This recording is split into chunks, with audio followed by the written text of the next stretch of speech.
ಈ ರೀತಿಯಾಗಿ ಒಂದು ಗೋರಿಕಾಯಿ ಪಲ್ಯನ ಒಂದ್ಸಲ ನಿಮ್ಮ ಮನೆಯಲ್ಲಿ ಟ್ರೈ ಮಾಡಿ. ಖಂಡಿತವಾಗ್ಲೂ ಇನ್ನೊಂದ್ಸಲ ಈ ರೆಸಿಪಿ ಮಾಡಿ ಅಂತ ಕೇಳ್ತಾರೆ ನಿಮ್ಮ ಮನೆಯಲ್ಲಿ, ಅಷ್ಟು ರುಚಿಯಾಗಿರುತ್ತೆ. ಒಂದು ಸ್ವಲ್ಪನೂ ಸಹ ಕಹಿ ಇರೋದಿಲ್ಲ. ಹಾಗೆಯೇ ಈ ಗೋರಿಕಾಯಿನಲ್ಲಿ ತುಂಬಾ ಆರೋಗ್ಯದಾಯಕವಾದಂಥ ಅಂಶಗಳಿವೆ. ಇದು ನಮಗೆ ಶುಗರ್ನ ಕಂಟ್ರೋಲ್ ಮಾಡೋದಕ್ಕೆ ಹೆಲ್ಪ್ ಮಾಡುತ್ತೆ, ವೆಯ್ಟ್ ಲಾಸ್ ಮಾಡೋದಕ್ಕೆ ಹೆಲ್ಪ್ ಮಾಡುತ್ತೆ. ಹಾಗೆಯೇ ಇದರಲ್ಲಿ ಬಿ ಕಾಂಪ್ಲೆಕ್ಸ್ ಹೇರಳವಾಗಿರೋದ್ರಿಂದ ನಮ್ಮ ಆರೋಗ್ಯಕ್ಕೆ ತುಂಬಾ ಒಳ್ಳೆಯದು.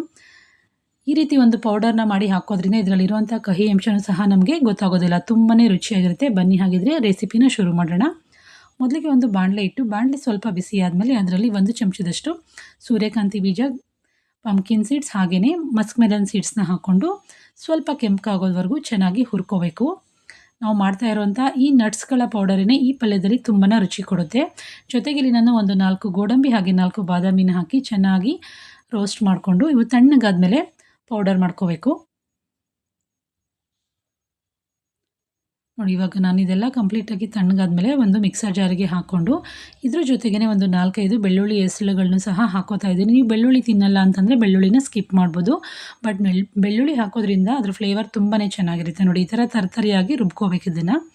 ಇವಾಗ ಮತ್ತೆ ಬಾಣಲೆ ಇಟ್ಟು ಒಂದು 2 ಚಮಚದಷ್ಟು ಎಣ್ಣೆ ಹಾಕಿ, ಎಣ್ಣೆ ಬಿಸಿ ಆದಮೇಲೆ ಸಾಸಿವೆ ಹಾಗೆ ಜೀರಿಗೆ ಹಾಕ್ಕೊಂಡಿದ್ದೀನಿ. ಅದೆರಡು ಚೆನ್ನಾಗಿ ಸಿಡಿದ್ಮೇಲೆ ಒಂದು ಈರುಳ್ಳಿನ ಸಣ್ಣದಾಗಿ ಕಟ್ ಮಾಡಿ ಹಾಕ್ಕೊಂಡು ಈರುಳ್ಳಿನ ಸ್ವಲ್ಪ ಚೆನ್ನಾಗಿ ಹುರ್ಕೋಬೇಕು. ಜೊತೆಗೆ ನಾನಲ್ಲಿ ಕರಿಬೇವಿನ ಸೊಪ್ಪನ್ನು ಸಹ ಹಾಕ್ಕೋತಾ ಇದ್ದೀನಿ. ಕರಿಬೇವಿನ ಸೊಪ್ಪನ್ನು ಹಾಕಿ ಕರಿಬೇವಿನ ಸೊಪ್ಪು ಈರುಳ್ಳಿ ಎರಡು ಚೆನ್ನಾಗಿ ಫ್ರೈ ಆಗೋವರೆಗೂ ಕಡಿಮೆ ಉರಿನಲ್ಲಿ ಚೆನ್ನಾಗಿ ಹುರ್ಕೋಬೇಕು. ನೀವು ಈ ಪಲ್ಯನ ಬಿಸಿ ಬಿಸಿ ಅನ್ನ ಜೊತೆಗೆ ಸರ್ವ್ ಮಾಡ್ಬೋದು. ಚಪಾತಿ, ರೊಟ್ಟಿ ಎರಡು ಜೊತೆಗೂ ತುಂಬಾ ಚೆನ್ನಾಗಿರುತ್ತೆ. ಈರುಳ್ಳಿ ಎಲ್ಲ ಚೆನ್ನಾಗಿ ಹುರಿದಿದ್ದಾದಮೇಲೆ ನಾನು ಮೊದಲೇ ಗೋರಿಕಾಯಿನ ತೊಳೆದು ಸಣ್ಣ ಸಣ್ಣದಾಗಿ ಹೆಚ್ಚಿಟ್ಕೊಂಡಿದ್ದೀನಿ. ನೀವು ಬೇಕಿದ್ರೆ ಇದನ್ನು ಫಸ್ಟೇ ಸ್ಟೀಮ್ ಮಾಡಿಕೊಂಡ್ರೆ ಈ ಪಲ್ಯ ಇನ್ನೂ ಸ್ವಲ್ಪ ಬೇಗನೆ ಆಗುತ್ತೆ. ನಾನಿಲ್ಲಿ ಸ್ಟೀಮ್ ಮಾಡ್ಕೊಳ್ಳಿಲ್ಲ, ಡೈರೆಕ್ಟಾಗಿ ಹಾಗೆ ಹಾಕ್ಕೋತಾ ಇದ್ದೀನಿ. ಗೋರಿಕಾಯಿ ಹಾಕ್ಕೊಂಡು ಚೆನ್ನಾಗಿ ಒಂದ್ಸಲಿ ಮಿಕ್ಸ್ ಮಾಡಿ ಒಂದು ಮುಚ್ಚಳ ಮುಚ್ಚಿ ಒಂದು 5 ನಿಮಿಷ ಇದನ್ನು ಎಣ್ಣೆಯಲ್ಲಿ ಚೆನ್ನಾಗಿ ಬೇಯಿಸ್ಕೊಬೇಕು.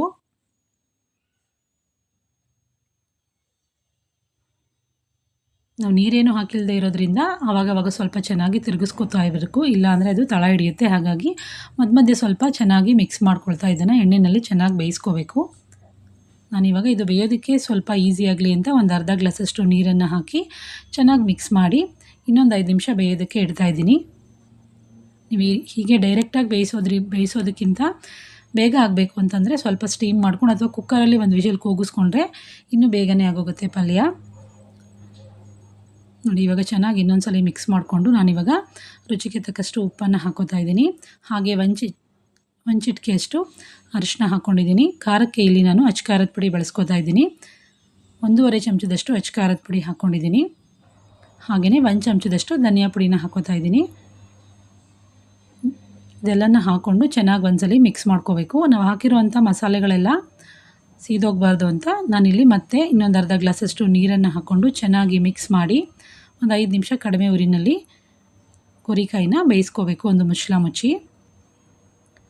ನೋಡಿ, ಇವಾಗ ನಾವು ಹಾಕಿರುವಂಥ ಮಸಾಲೆ ಎಲ್ಲ ಚೆನ್ನಾಗಿ ಗೋರಿಕಾಯಿ ಜೊತೆ ಹೊಂದ್ಕೊಂಡಿದೆ.